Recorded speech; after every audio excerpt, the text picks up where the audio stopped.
Good afternoon, ladies and gentlemen, and welcome to Norfolk Southern third quarter 2025 earnings conference call. At this time, all participant lines are in the listen-only mode. Following the presentation, we will conduct a question-and-answer session. And if at any time during this call you require immediate assistance, please press star zero for the operator. And I would like to turn the conference over to Luke Nichols, Senior Director, Investor Relations. Please go ahead. Good afternoon, everyone. Please note that during today's call, we will make certain forward-looking statements within the meaning of the Safe Harbor provision of the Private Securities Litigation Reform Act of 1995. These statements relate to future events or future performance of Norfolk Southern Corporation, which are subject to risks and uncertainties and may differ materially from actual results.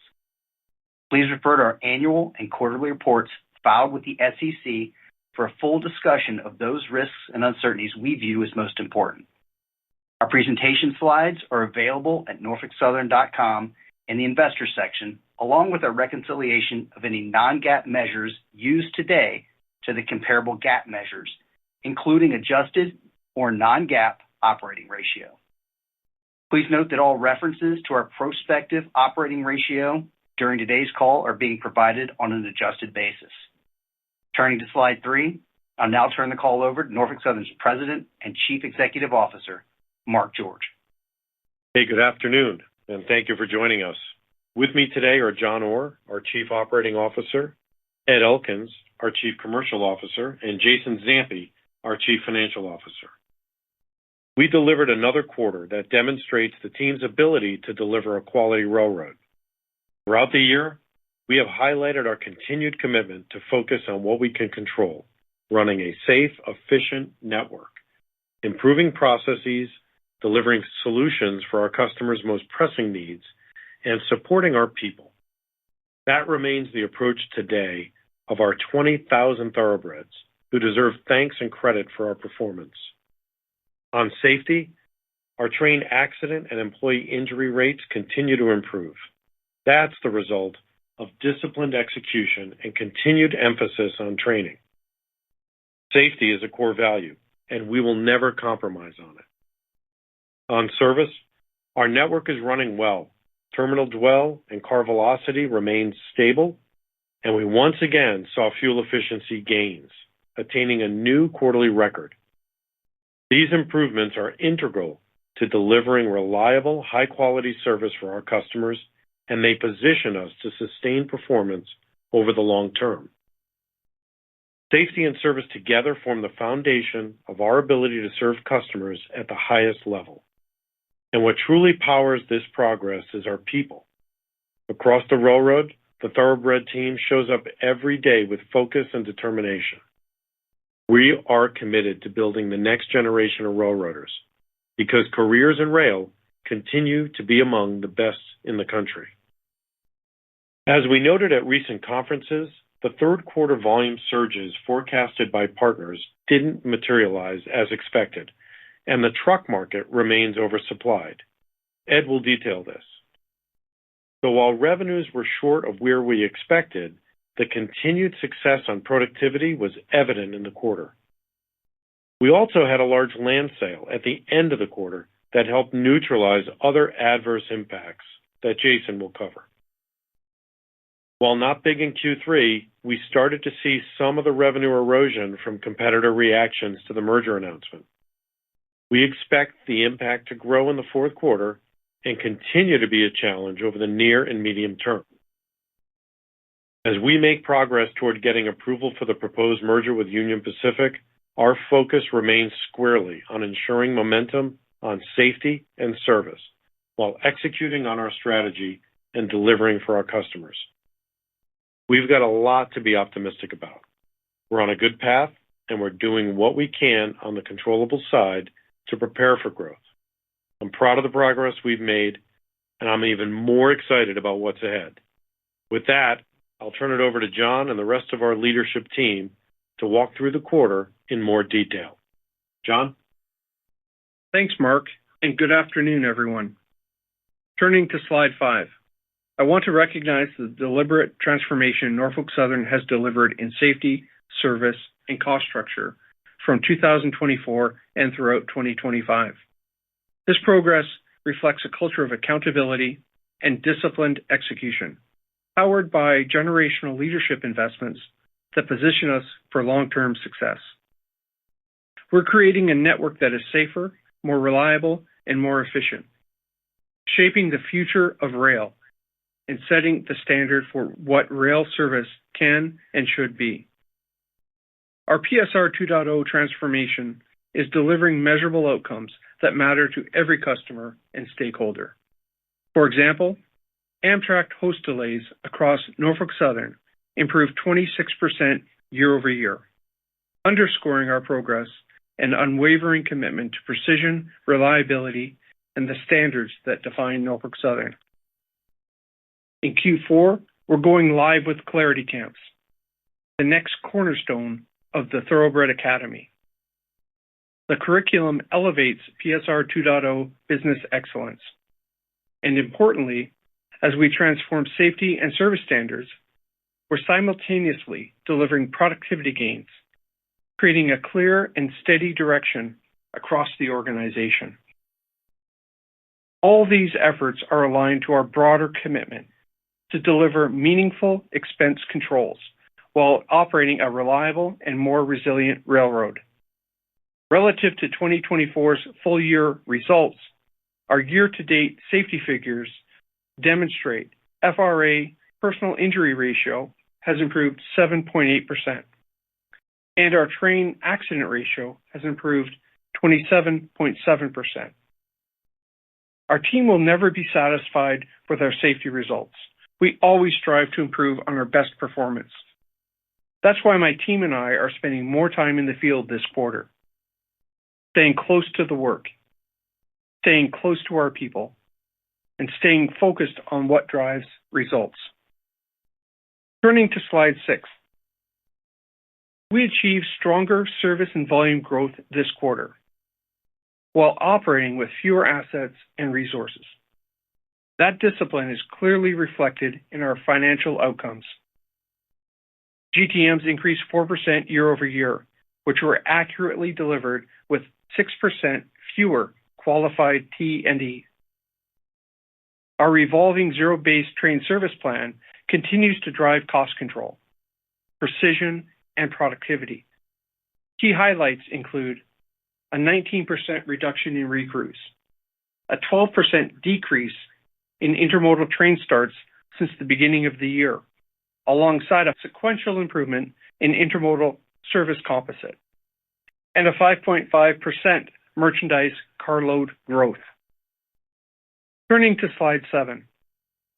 These results reflect decisive actions to balance quality service and efficiency. We're on track to exceed our expense reduction and broader financial commitments. And we're not stopping there.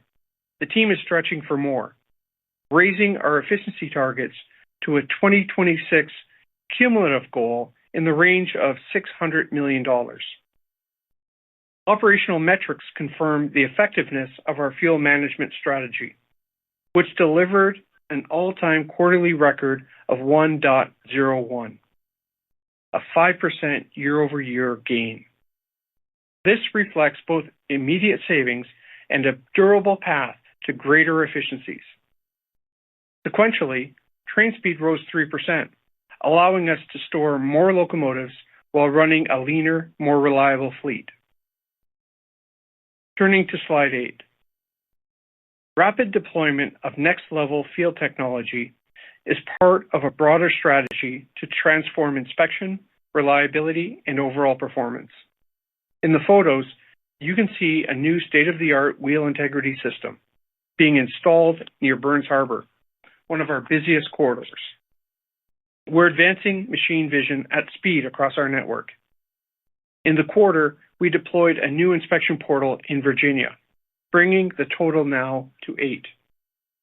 We've positively identified over 40 wheel integrity defects.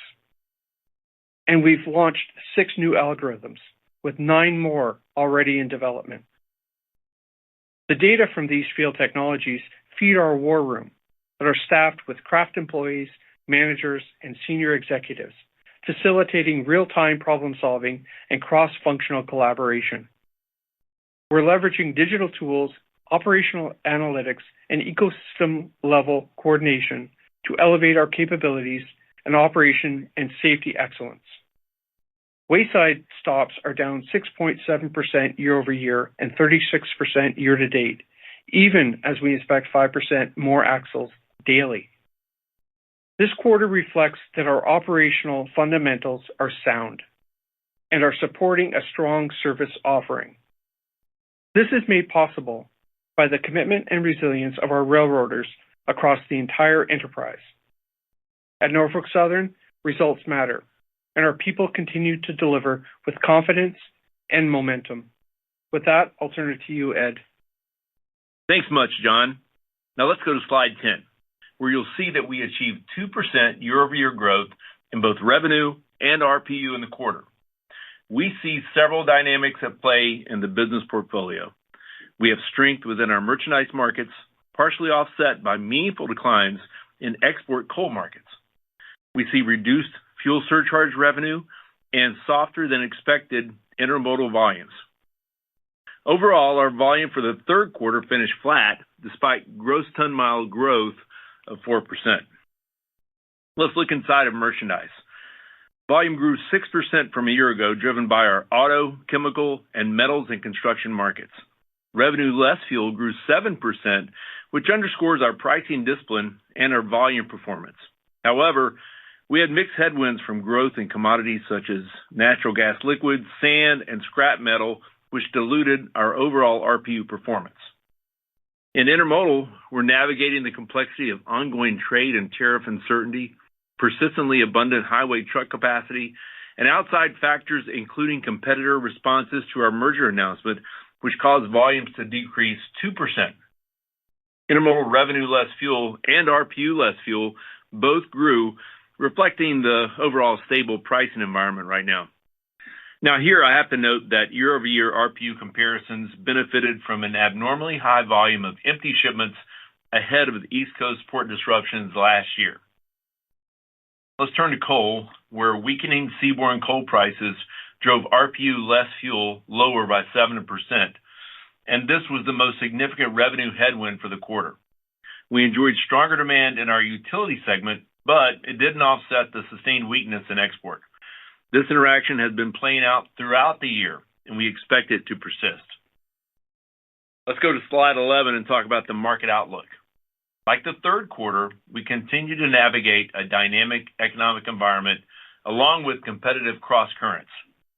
For our merchandise markets, we forecast vehicle production will be challenged in part due to recent disruptions at a key material supplier to our customers. We expect this will have a meaningful impact to production at several NS-served automotive plants in the fourth quarter. At the same time, overall manufacturing activity remains mixed, with output expected to grow despite the backdrop of trade and tariff uncertainty. Strong fracking activity in the Marcellus-Utica Basin is supporting demand in NGLs and sand in our merchandise markets. Looking into our intermodal markets, we expect softer import demand in the near term. This reflects the impact of tariff volatility and growing trade pressures.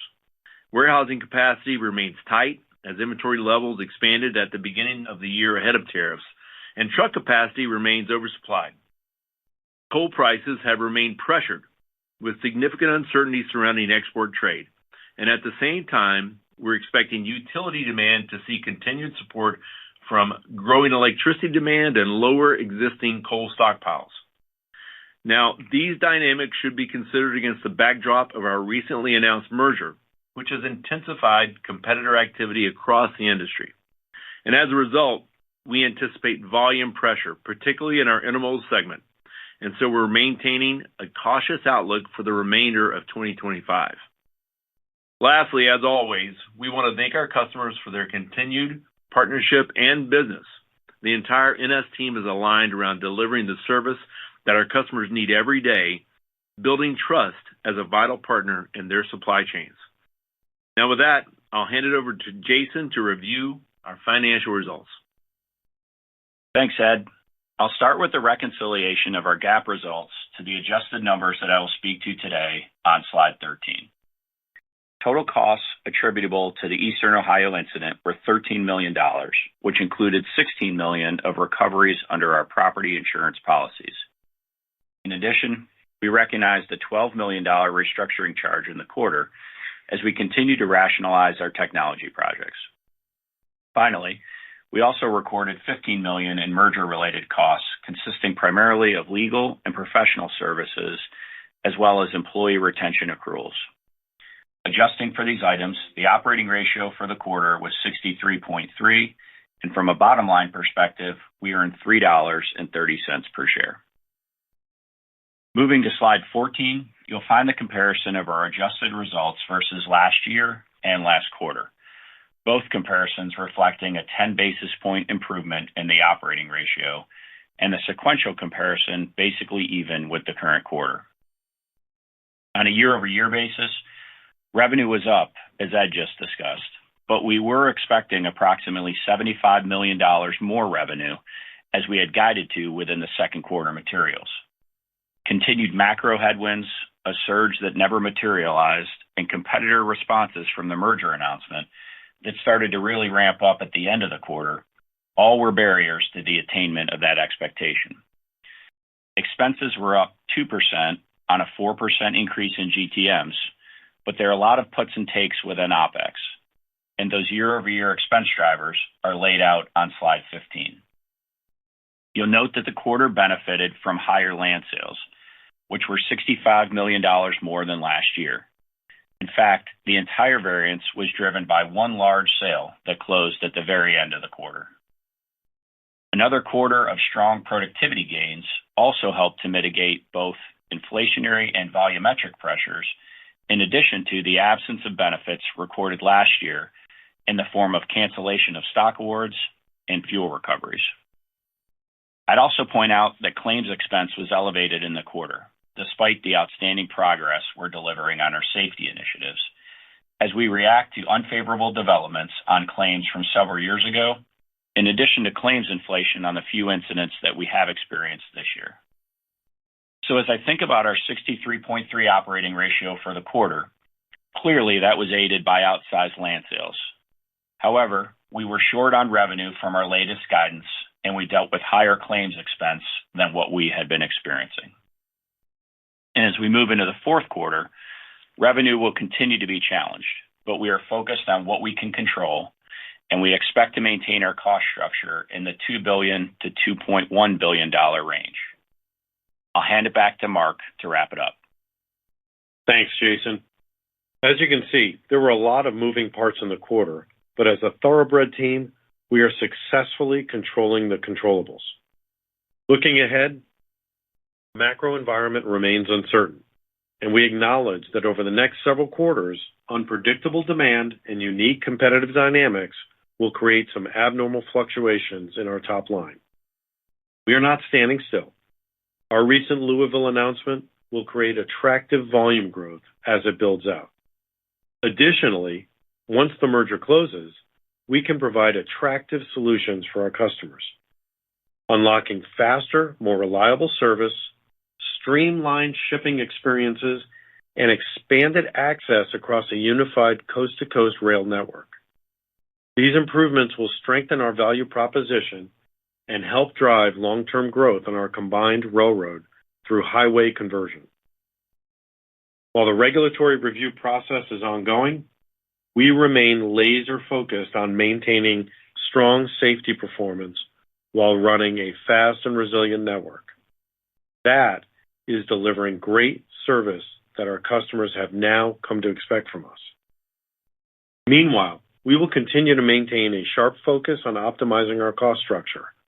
As you saw in John's section, we are making excellent progress on the productivity front and are raising our 2025 efficiency target to roughly $200 million. And this follows the nearly $300 million we achieved in 2024. I am really proud of our team for the work they've done on this. And while revenue in this environment is proving difficult to guide, you can expect that our fourth quarter cost in absolute dollars will be in the $2.0 to $2.1 billion range. So with that, let's open the call to questions. Operator? Thank you, sir.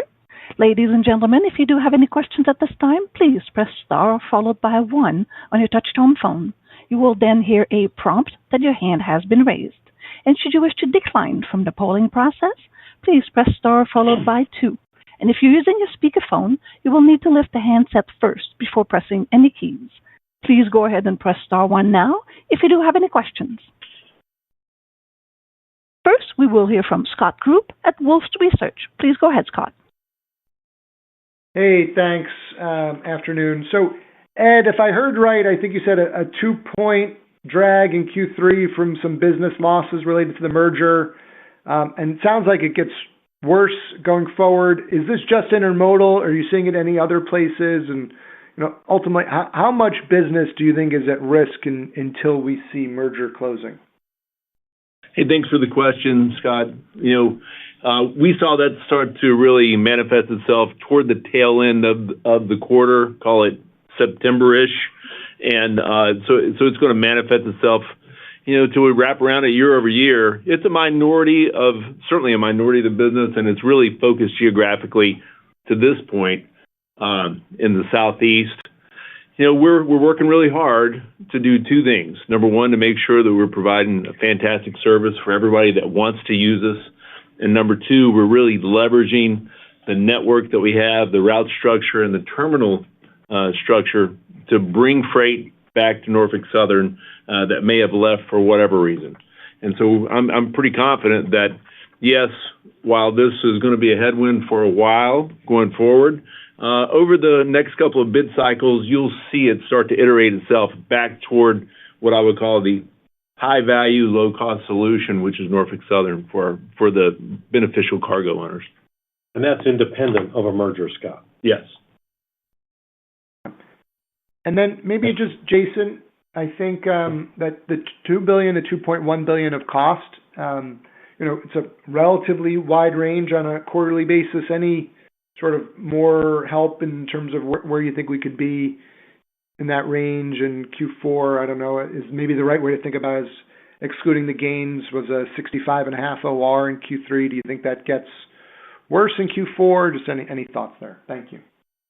Yeah, thanks, Scott. So when I think about the expense profile going from third quarter to fourth quarter, as you mentioned, you've got to kind of normalize for those outsized land sales that we had in the third quarter.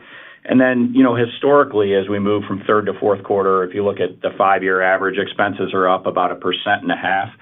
And that's kind of really what brings us into that $2 billion to $2.1 billion range. So kind of moving with that seasonality. A couple of drivers that I'd point you to. We've talked about headcount in the past, guided you to the fourth quarter 2024 exit rate, which was about 19,500. We're a little bit below that in third quarter, so that should step up a little bit as we move into the fourth. Depreciation expense always steps up as we move into the fourth quarter, just as we get more capital work done and get those projects in service. And then finally, we've talked a bit before about what we've done on the technology front, and we've really gone to that managed services model. So you'll see some higher purchase services expense in the fourth quarter that are being driven by that.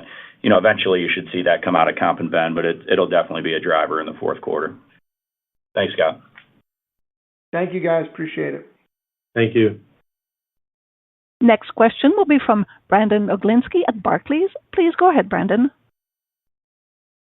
Hi, good afternoon. Thanks for taking the question. Maybe this is for Mark or John, but how do you guys think about managing the cost structure, in this environment where maybe there's some share loss and obviously some headwinds just given the trade environment, especially as you look out further, if the deal gets approved, then maybe you want to maintain some excess capacity as well. So how do you balance these differing needs as you look out over the near term and medium term? Thank you.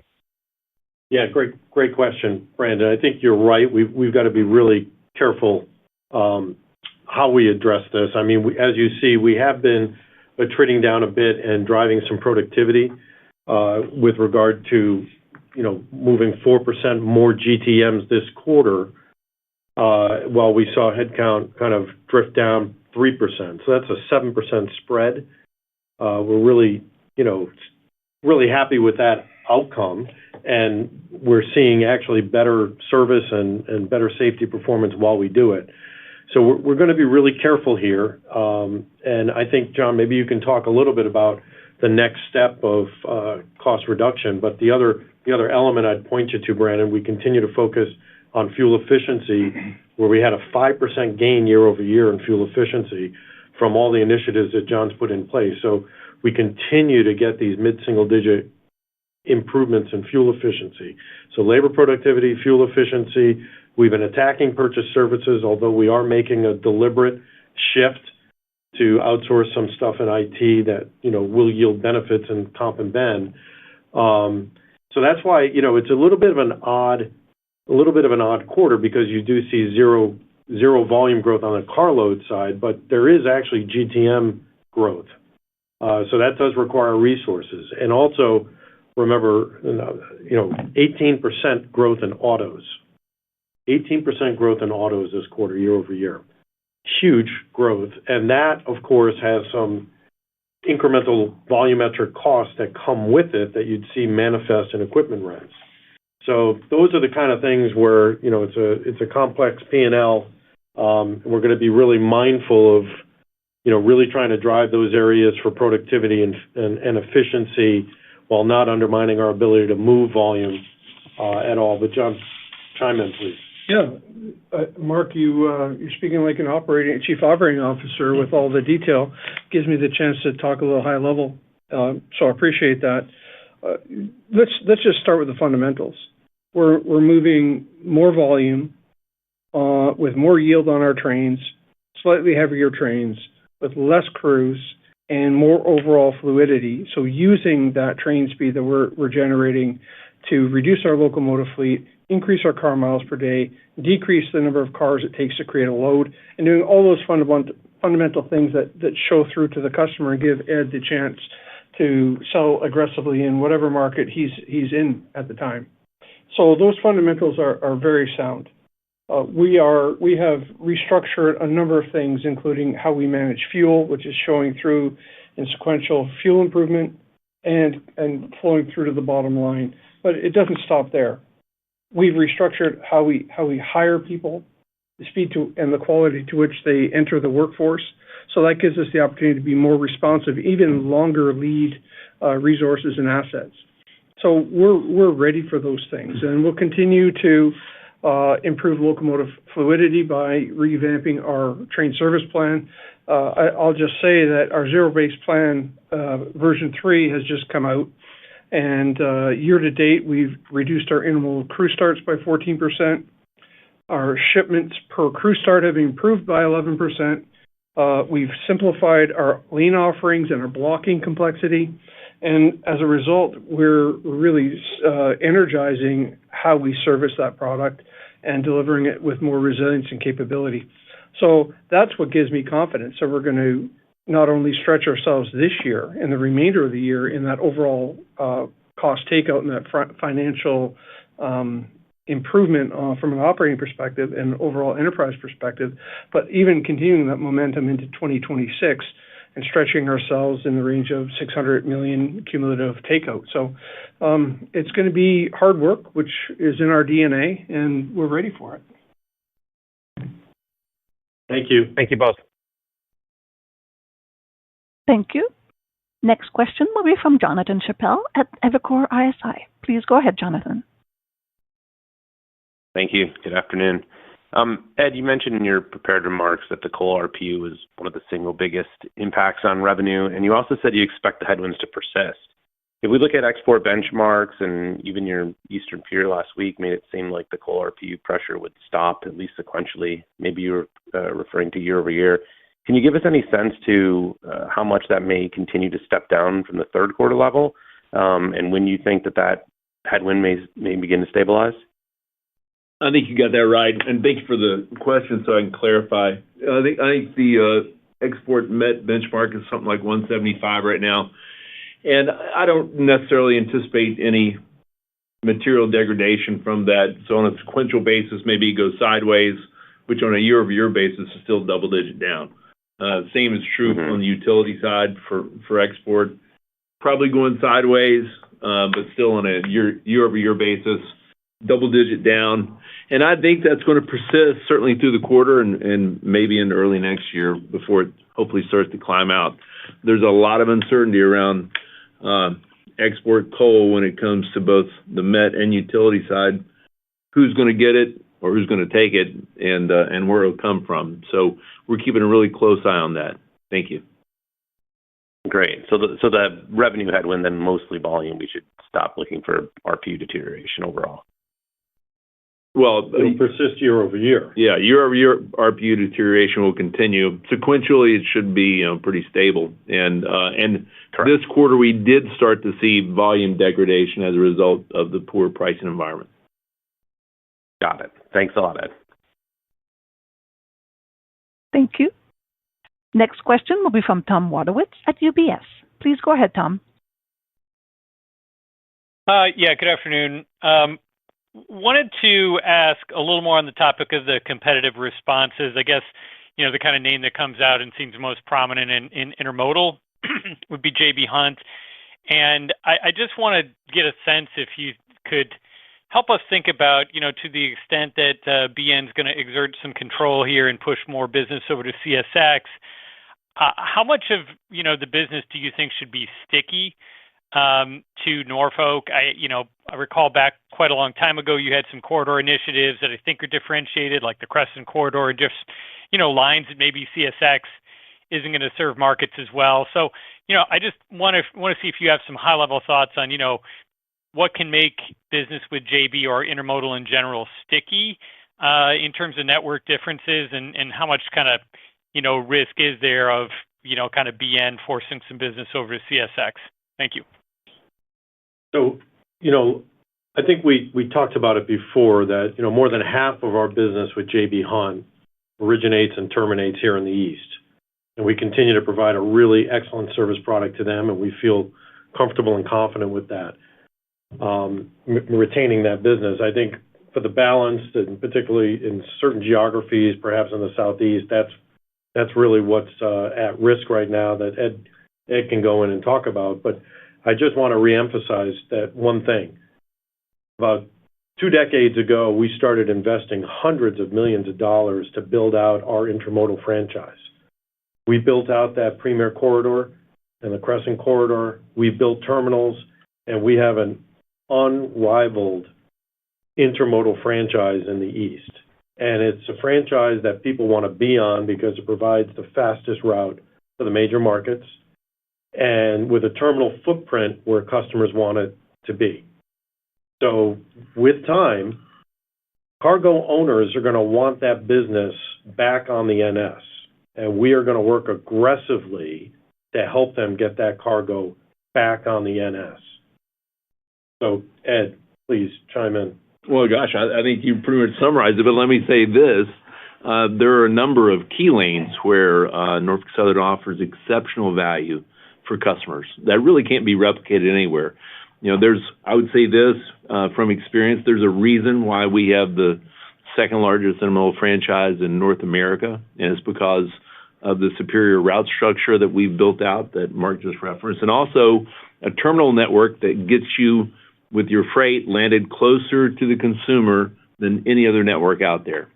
So there's lots of things that can happen in terms of pushing freight around that what I would call be unnatural. But over time, we're very confident, John and I are, that we put our heads together, make sure our service is exceptional the way it is now. We continue to partner with the right folks. We're going to be in good shape. So I guess one component of that as well is just that, CSX has had this major construction project and debottlenecking with their Howard Street Tunnel.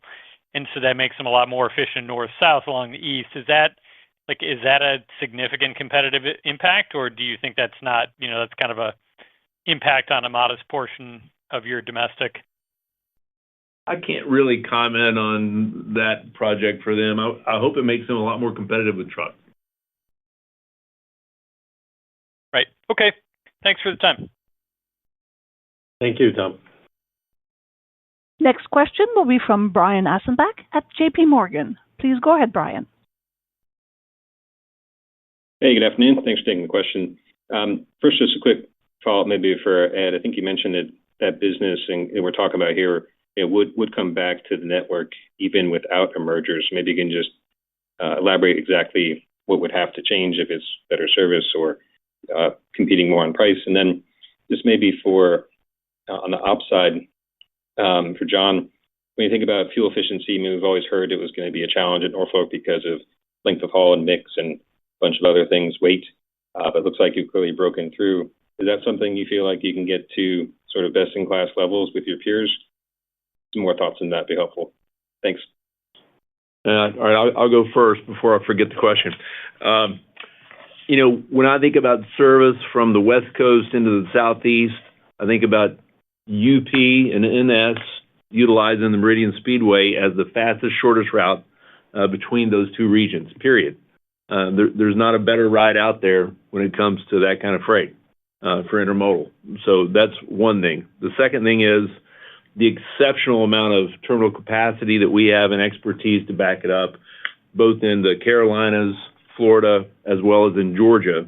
That's just going to be a force multiplier and has been.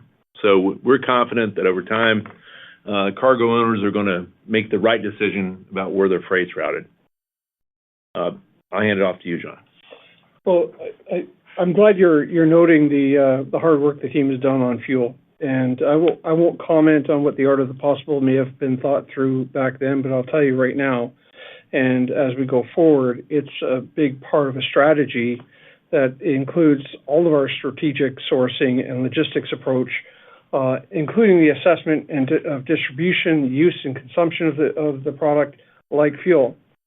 And, the current efficiency represents a significant dollar value. And if you look at the mosaic of measures that we present to you all, we're balancing speed, locomotive productivity, the fuel burn, and we're looking at it not how fast can we go just to get faster and to get to point A to point B quicker. We will, if that means we can use a crew at the end of that trip to use them within a yard and save money somewhere else.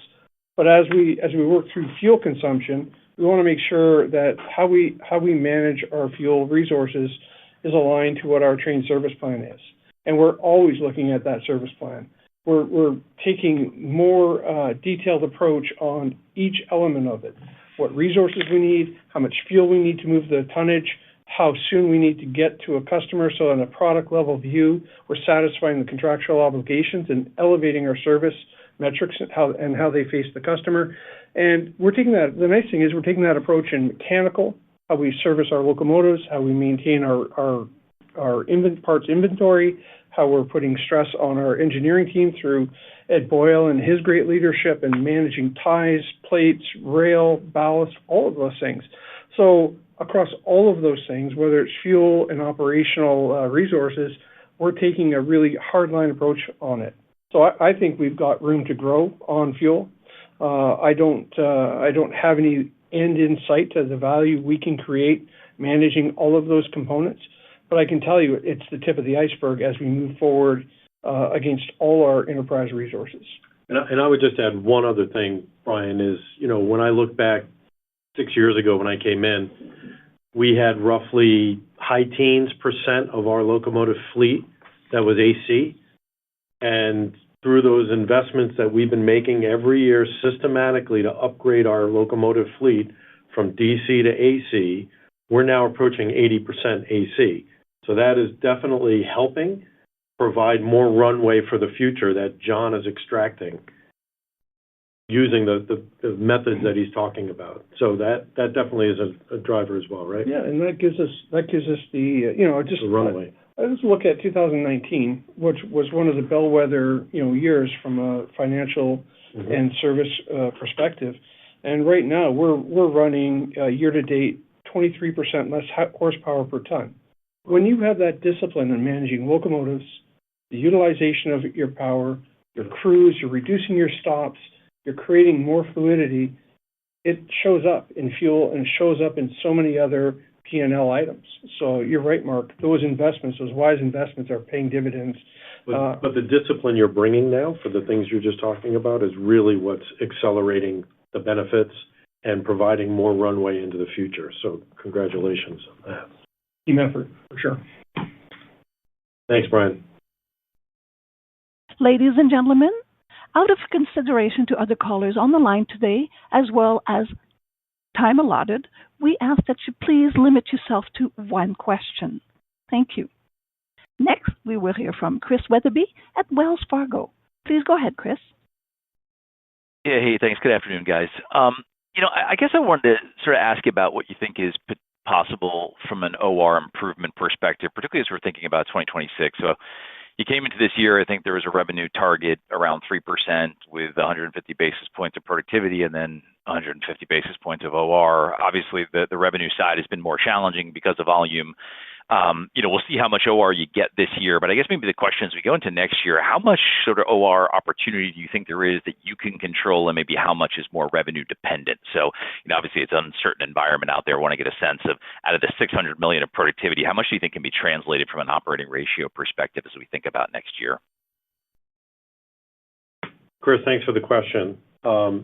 Look, I think what we're going to do, which is very similar to what we're doing this year, is we're going to focus really hard on the controllables, in particular those elements on the cost side. So we're going to maintain a lot of discipline on our employment levels and try to drive labor productivity for sure. We're going to focus on the fuel efficiency and every single line item in the P&L that we can control.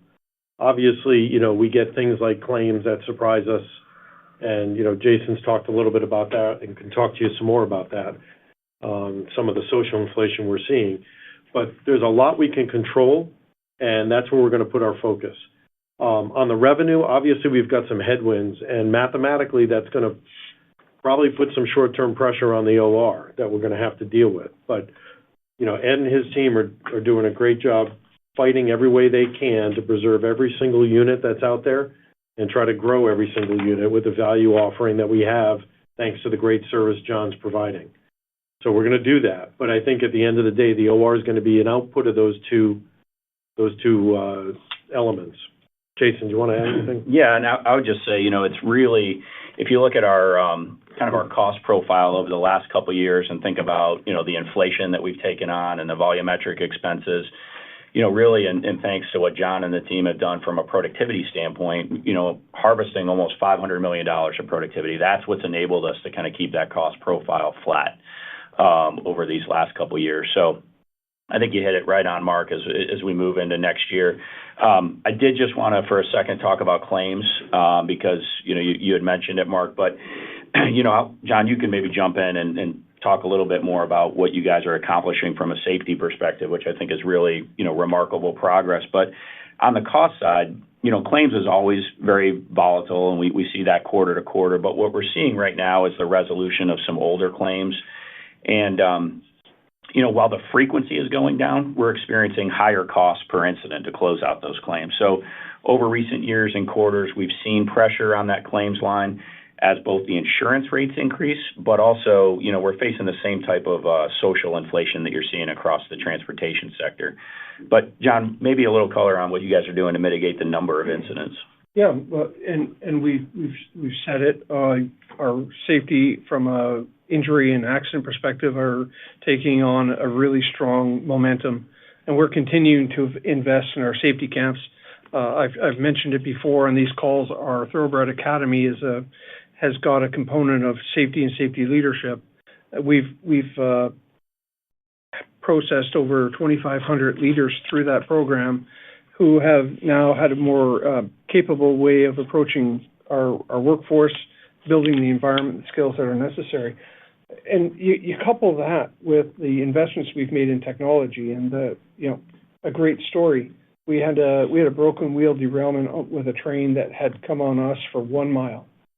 And we, as a leadership team, said there's got to be a better way. And very rapidly, through the work we do with Georgia Tech and our portal systems, we created a wheel detection device that gives us identifies wheel integrity on all of our trains that pass through those portals. It was so effective that we made a suitcase version, a mobile version, and we're putting it into the ingress and egress of our hump yards and other high-density corridors to give us a good view to insulate ourselves from something that is not ours. Most of it is on foreign cars, and it's been really effective so far. I would say, using my own language, that we've prevented over 40 derailments by the detection that we've had with these wheel inspection devices that didn't exist a year ago. That ability to take ideas, understand the business, convert them into actionable items, and then put them into field use at scale is a testament to the commitment we've got on safety and how we can really influence line items that you're talking about and solve them at the root cause. And Chris, I just want to come back to one other thing as we look to 26. So obviously, we're going to work on controlling the controllables on the cost side. But of paramount importance in 2026 is for us as an enterprise to continue this quest toward improving and preserving a very safe railroad. We cannot have a misstep. Similar to that, we have to maintain outstanding service for our customers. We cannot step back from that. Those are the two most important things. We're going to control costs, but those two things are of paramount importance. And I would say the other thing is really the preservation of employment and retention, because we have to go into this merger with talent to ensure that it succeeds. So that's where our focus is. And like I said, we're going to fight like hell for every unit and every dollar that's out there. But let's not lose focus on the safety and service elements, which are high priorities for us. Thank you.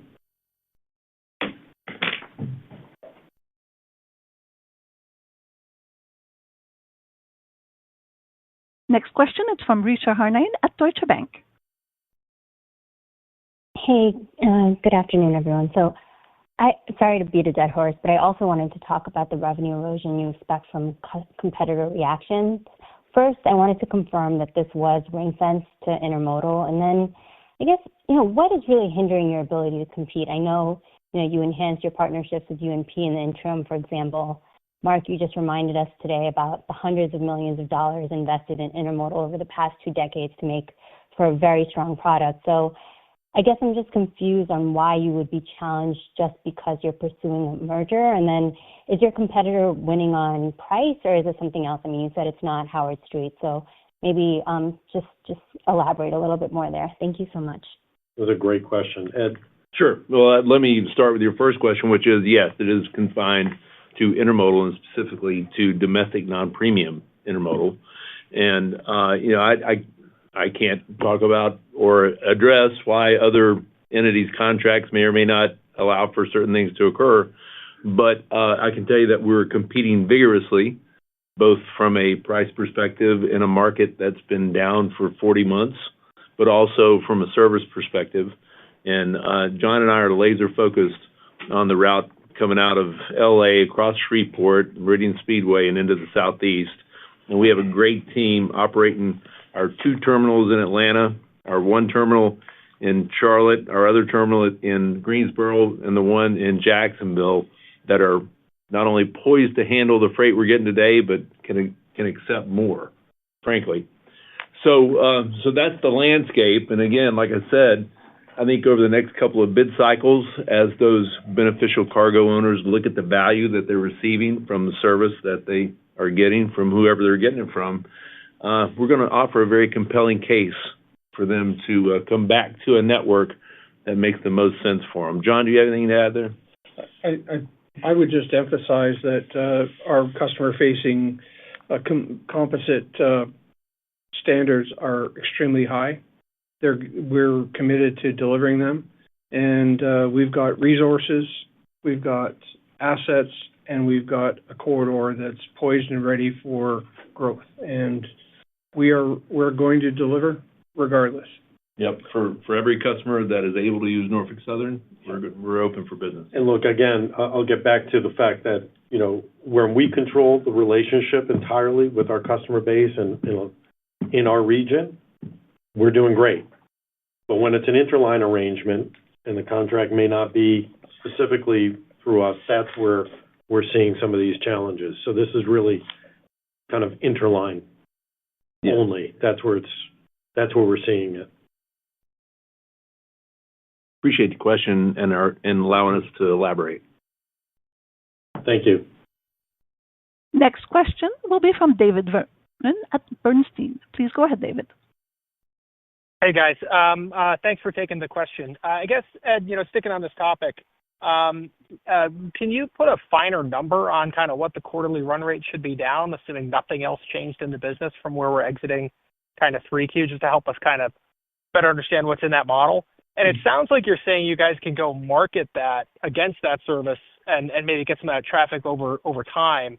What's the risk that this gets worse, right? I mean, it sounds like you're saying you're going to go back and try to go directly to BCOs, presumably with another IMC to pull back some of that volume. Do you get worried at all that maybe there's another shoe to drop as far as kind of the volume that's been lost? Thank you. Well, it's a lot like my golf game. It could always be worse. but I would say this, we're working really close with all of our partners, including ones that may be affected with this, to make sure that we're offering exceptional value for them in places where we can do that.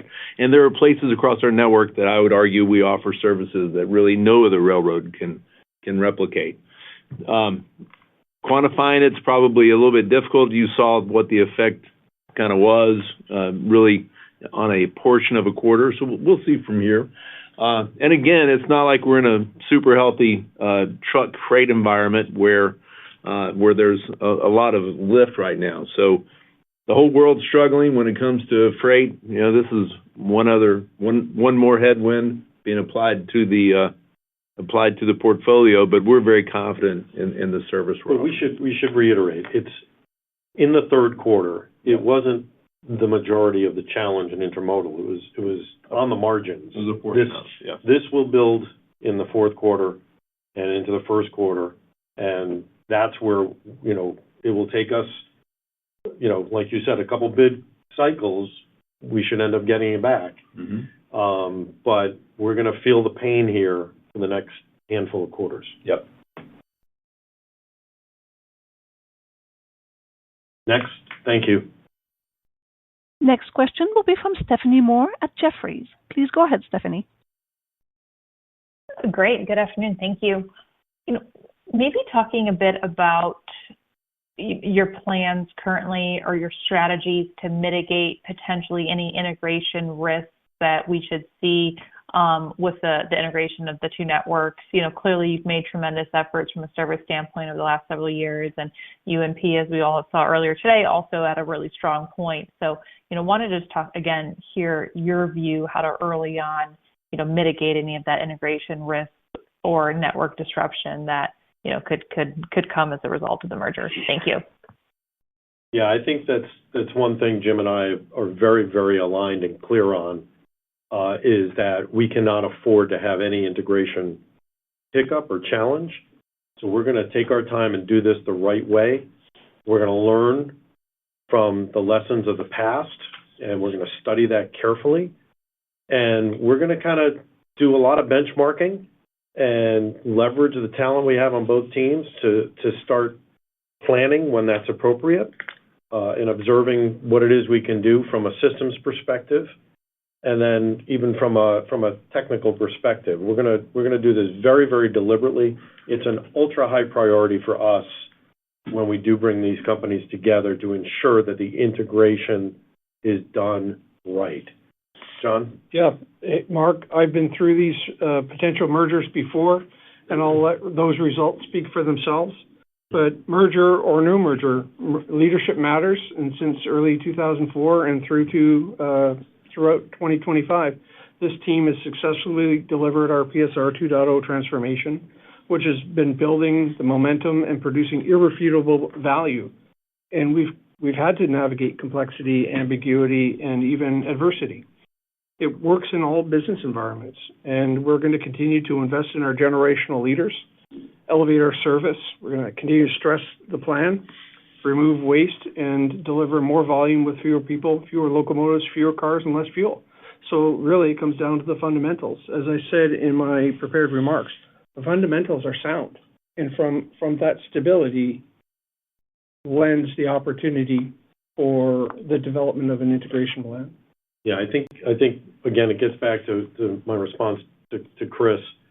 We've got to go into this merger, both of us, really operating well, and that will certainly ensure a good foundation for integration. And right now, we're both in strong positions in the way our safety and our service metrics are yielding, and that is important to maintain because once we come together, we're coming together from a foundation of strength. We can integrate a lot easier. Thank you, Steph. Next question will be from Bascome Majors at Susquehanna. Please go ahead. Good evening. As you think about the competitive response, what conviction do you have that some of what's happening in intermodal doesn't bleed into the carload side of the business? And, maybe aligned with that, 3 months in post-announcement, what conversations are you having with your large industrial carload customers? And do those skew optimistic or cautious? Thank you. I appreciate the question, Bascome. I would categorize it in a couple of different ways. Number one, we've built a firm runway of success here when it comes to our carload service. And, of course, that's the number one thing that our customers are looking for on that side. They want that conveyor belt that moves at the same speed all the time with little variation. And John and his team have done a really good job of building that resiliency back into it. Number two, and I think this is kind of tooting our own horn, but I can't help it, we're known for being a relationship business. We are a relationship company, and we've built strong partnerships across the board with our big industrial customers. They know us, we know them, and I can say hi to them on this call. They know us, and they know the way that we do business, and I will tell you that they are curious, of course, to learn more about what's going to happen in the future, but they're confident that with us being a part of the equation, that they're in good hands, so to speak. Now, in terms of any other erosion, it's a competitive landscape. We'll see what happens. We're competing every day to try to get more, so is everyone else. We'll see where that part goes, but I think that combination of relationships and good service is a very good defense for us. Thank you, Bascome. Next question will be from Jordan Alliger at Goldman Sachs. Please go ahead, Jordan. Yeah, hi. Just wanted to, you gave some good color around the coal yields, intermodal, but maybe thinking through sort of like total yields or revenue per carload as we look ahead to the fourth quarter, maybe talk about some of the puts and takes overall, whether it be core price, mix, et cetera. Thank you. I appreciate it.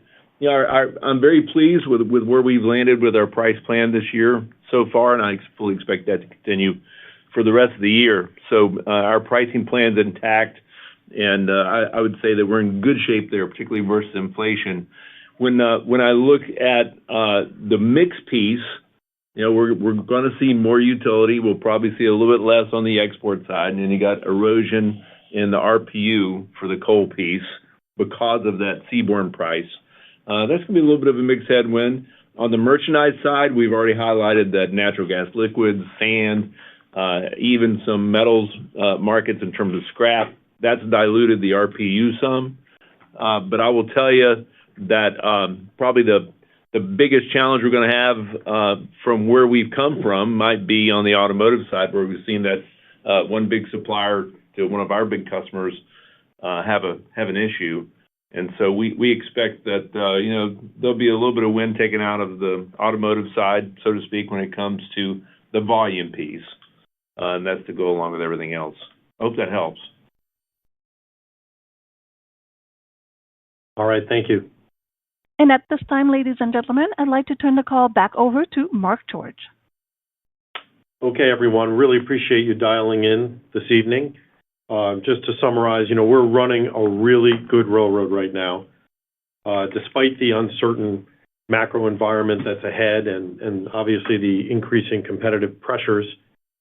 So, our top line may be volatile going forward, but we are absolutely committed to safety, to service, and maintaining our cost structure.